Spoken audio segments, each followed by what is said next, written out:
आज मैं आपके सामने बाइबल की महत्वता के बारे में बात करूंगा।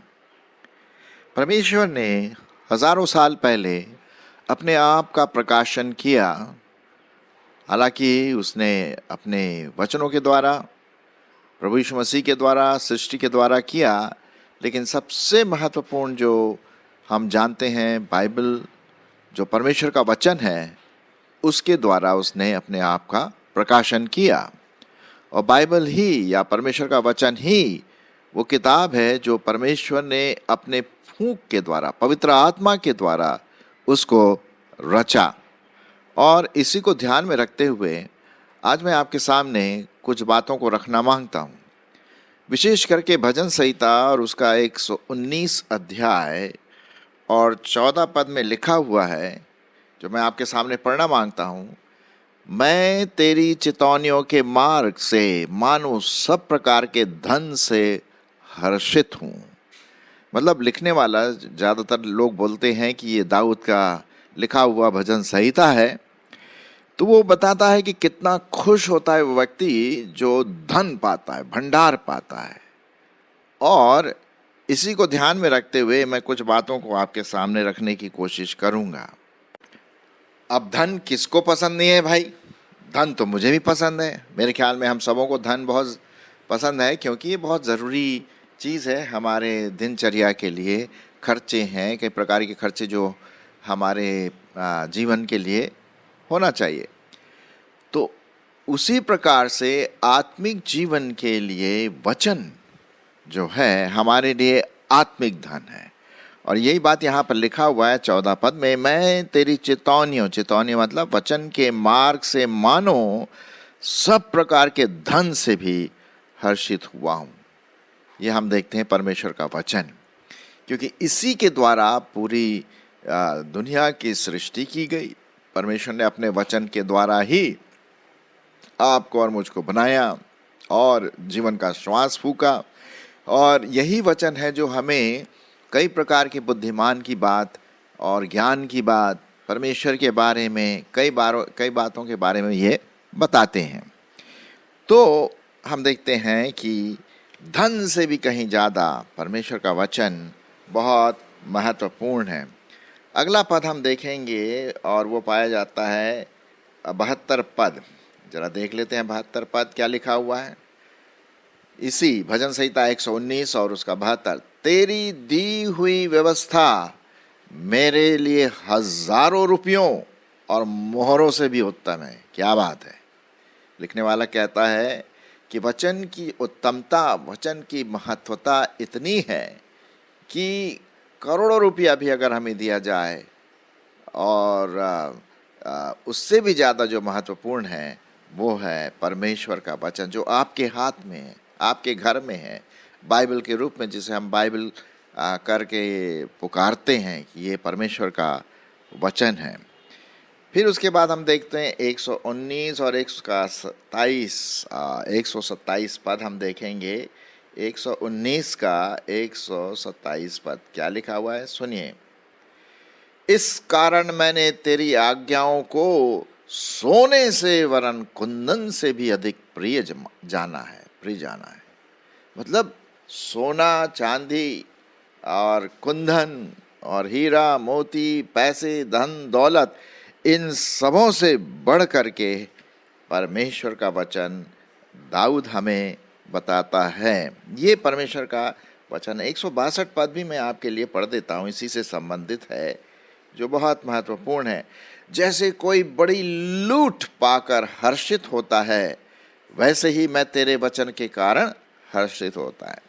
अब मेरे ख्याल में आप तो लूटते नहीं होंगे, ऐसी बात नहीं करना चाहिए, लेकिन एक उदाहरण दे रहा है कि जो लुटेरा होता है, जब उसको पैसे मिलते हैं और खूब खजाना मिलता है, बैंक को लुटा रहे साहब, खूब खुश होता है वो।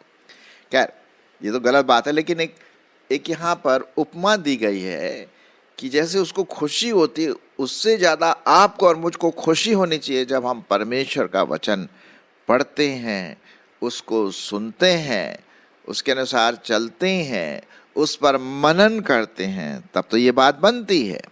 और इसीलिए अब आइए कुछ बातों को हम देखेंगे कि जब परमेश्वर का वचन इतना महत्वपूर्ण है, और भी कई बातें हैं लेकिन अभी हमारे पास उसके लिए टाइम नहीं है, लेकिन ये बात देखेंगे कि कैसे हम इस वचन को खाएं, कैसे इस वचन को हम पढ़ें, कैसे हम इसके अनुसार चलें।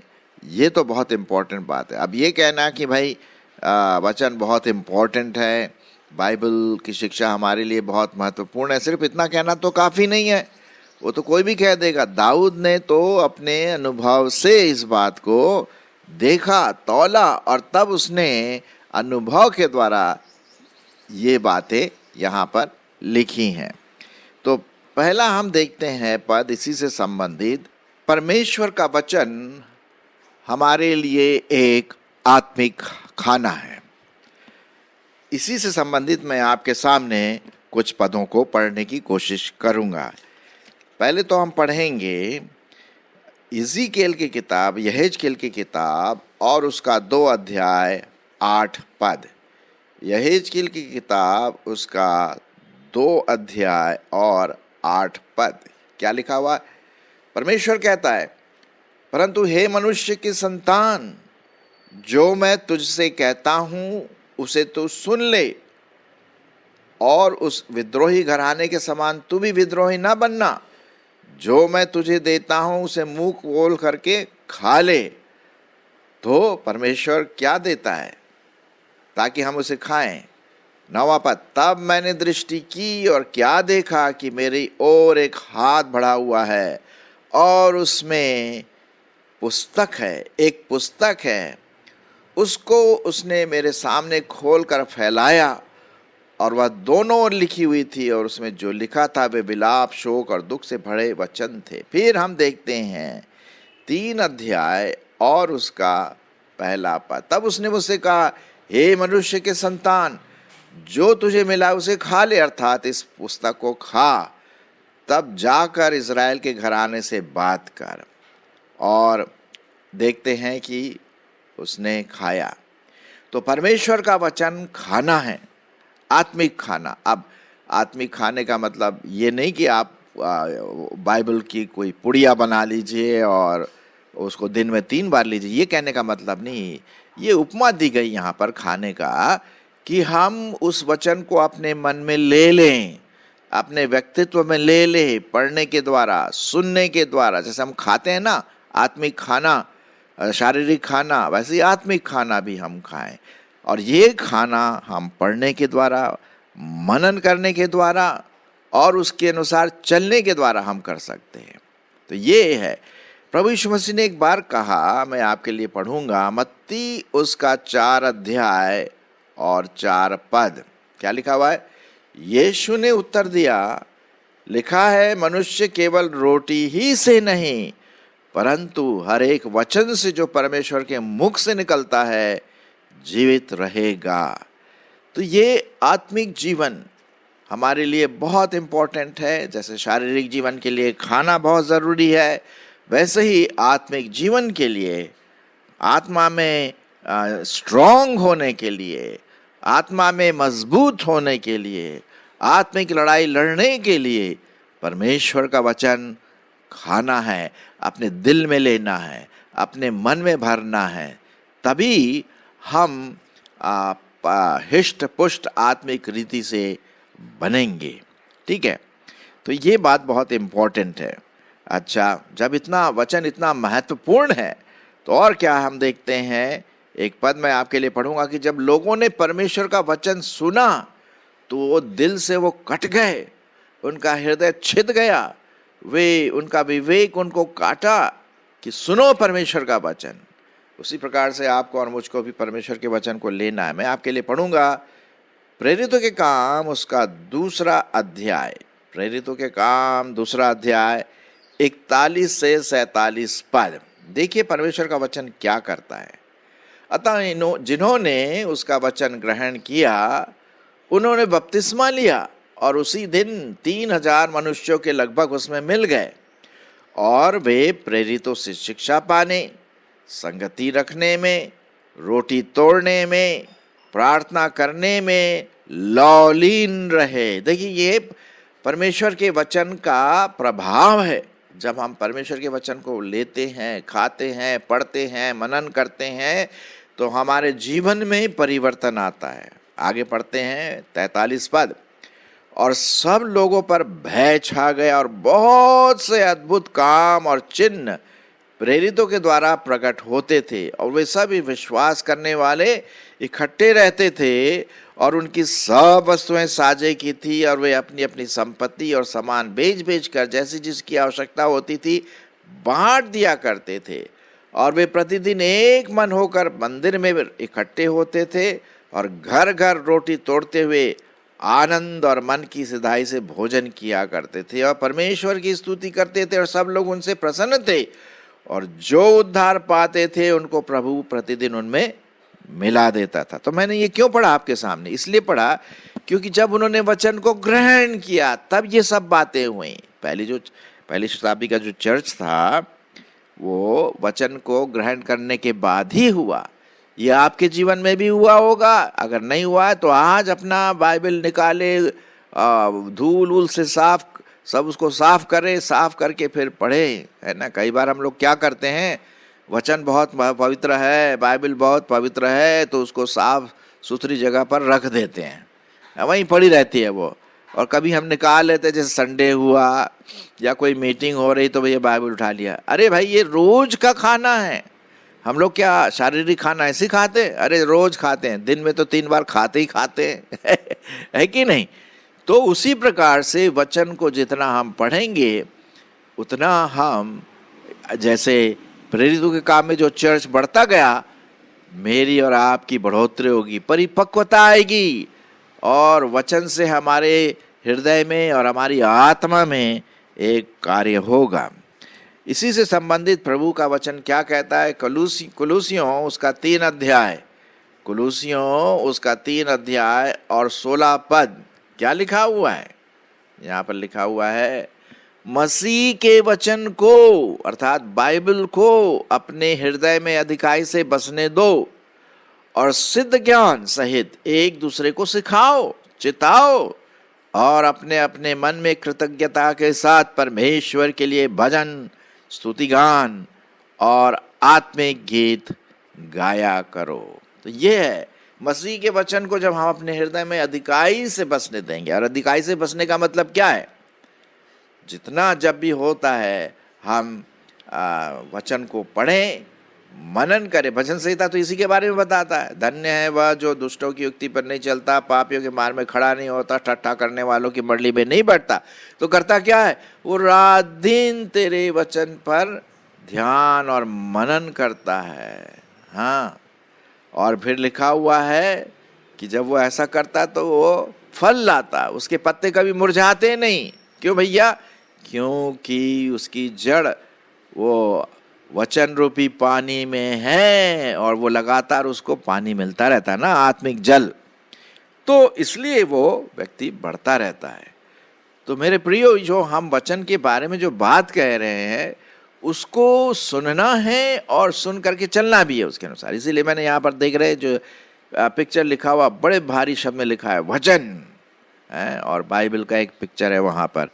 तो आप बाइबल को, वचन को खोलिए, उस पर ध्यान दीजिए। यहाँ लिखा हुआ है, वचन के पढ़ने से, वचन के मनन से हमारे जीवन में एक परिवर्तन आता है। लिखा हुआ है 2 तिमोथी उसका 3 अध्याय, 2 तिमोथी उसका 3 अध्याय और उसका 16 और 17 पद। सुनिए क्या लिखा है। संपूर्ण पवित्र शास्त्र, संपूर्ण वचन, संपूर्ण बाइबल परमेश्वर के फूंक से, पवित्र आत्मा के द्वारा रचा गया है, प्रेरणा से, परमेश्वर की प्रेरणा से रचा गया है, और उपदेश और समझाने और सुधारने और धार्मिकता की शिक्षा के लिए क्या है? लाभदायक है। आज इतना दुनिया में तमाशा हो रहा है, आप जानते हैं, लड़ाई झगड़ा, एक कम्युनिटी दूसरे कम्युनिटी पर अटैक करती है, हत्या कर देती हैं, और ईर्ष्या पैदा होती है, चोरी चपाटा होता है, एक देश दूसरे देश पर चढ़ाई कर रहा है, कितने हजारों करोड़ लोग मारे जा रहे हैं। क्यों? क्योंकि वचन को नहीं सुनते ना। वो अपने ही चाल में चलते हैं। और इसीलिए बहुत ज़रूरी है कि हर व्यक्ति वचन की ओर बैक आ जाए, वचन के पीछे चले। एक बहुत अच्छा प्रोग्राम आता था, back to the Bible, Hindi में है वापस बाइबल की ओर चलें। हाँ, तो आपको और मुझको ये बात ध्यान में रखना है कि हमें बाइबल की ओर वापस आना। अच्छा, ये वचन करता क्या है? 17वां पद यहाँ लिखा हुआ है, ताकि परमेश्वर का जन, आप जो सुन रहे हैं, मैं जो सुन रहा हूं, दूसरे जो सुनते हैं, ताकि परमेश्वर का जन सिद्ध बने और हर एक भले काम के लिए क्या हो जाए? तत्पर हो जाए, भले काम के लिए। आज हमारे समाज में, हमारे परिवार में, हमारे शहर में, हमारे देश में, पूरी दुनिया में भले काम करना है। वो भले काम कैसे आएंगे? जब हमारा जीवन बदल जाएगा, जब हम प्रभु यीशु मसीह को ग्रहण करेंगे, वचन को पढ़ेंगे, तो वही तो हमें शिक्षा देता है ना, तभी तो बात बनती है भाई। तो ये बहुत ज़रूरी है मेरे प्रियो कि हम परमेश्वर के वचन को वो प्राथमिकता दें और अपने ही चीज़ों में नहीं लिपटे रहें। कभी कभी क्या होता है, हम लोग इतने वरी करते हैं, पैसों का, घर का, समाज का, उसने मुझे ये कह दिया, उसको पता नहीं मैं कौन हूँ, और ऐसी ऐसी बातें। अरे साहब, ये क्या रखा है इसमें? ये हमारा जीवन थोड़े समय का है, लेकिन आत्मिक जीवन, शाश्वत जीवन तो अनंत काल का है। और इसी अनंत काल जीवन देने के लिए वचन जो है आपके लिए और मेरे लिए तैयार है। जैसे अभी मैंने आपके सामने क्या पढ़ा, दाऊद लिखने वाला क्या बोलता है? बोलता है, अरे साहब, मुझे जब मैं वचन पढ़ता हूँ तो ऐसा लगता है जैसे मुझे करोड़ों रुपए मिल गए, सोना चांदी तो कुछ भी नहीं है उसके सामने। हाँ, जैसे कि लूट पाट का सामान मिल गया जैसा होता है ना खुशी के साथ, उसी प्रकार से हम देखते हैं परमेश्वर का वचन हमें खाना है।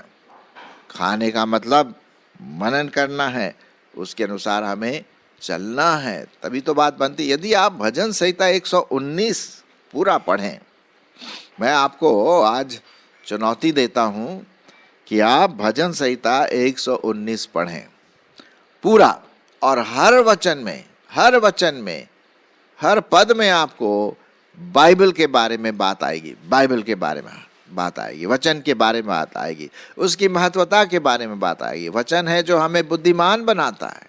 हाँ, मैं एक पद पढ़ना मांगता हूँ, यहोशू उसका 1 अध्याय, आप जानते होंगे लेकिन फिर भी मैं पढ़ देता हूँ आपके लिए।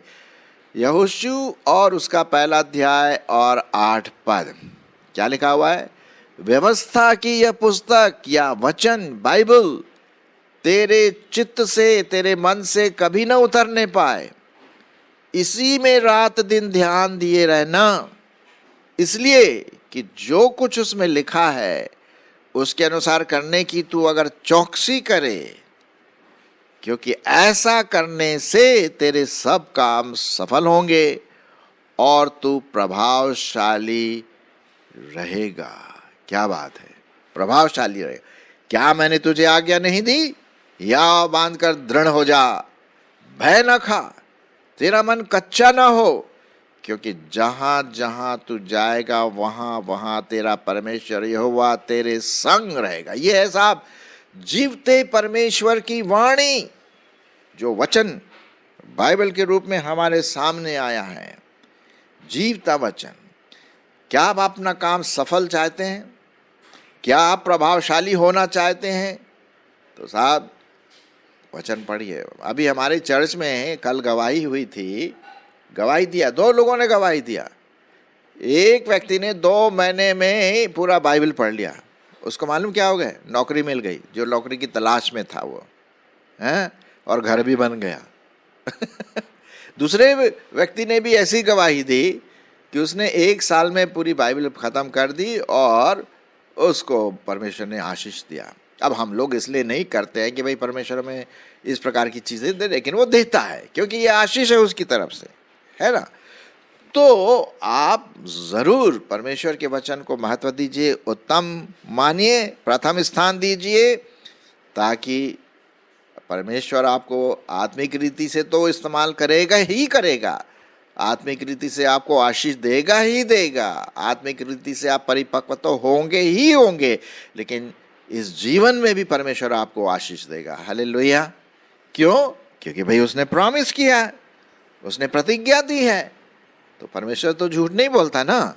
तो आइए एक चुनौती ले ले कि आज से मैं परमेश्वर के वचन को खाऊंगा, खाऊंगी, वचन पढ़ूंगा, उस पर मनन करूंगा जितना हो सकता है, और देखिए परमेश्वर कैसे आपको आशीष देता है और आप दूसरों के लिए प्रभावशाली रहेंगे। बाइबल की महत्वता को समझिए और वचन को पढ़ने में, मनन करने में हर बात में प्रथम स्थान दीजिए और देखिए आशीष की वर्षा।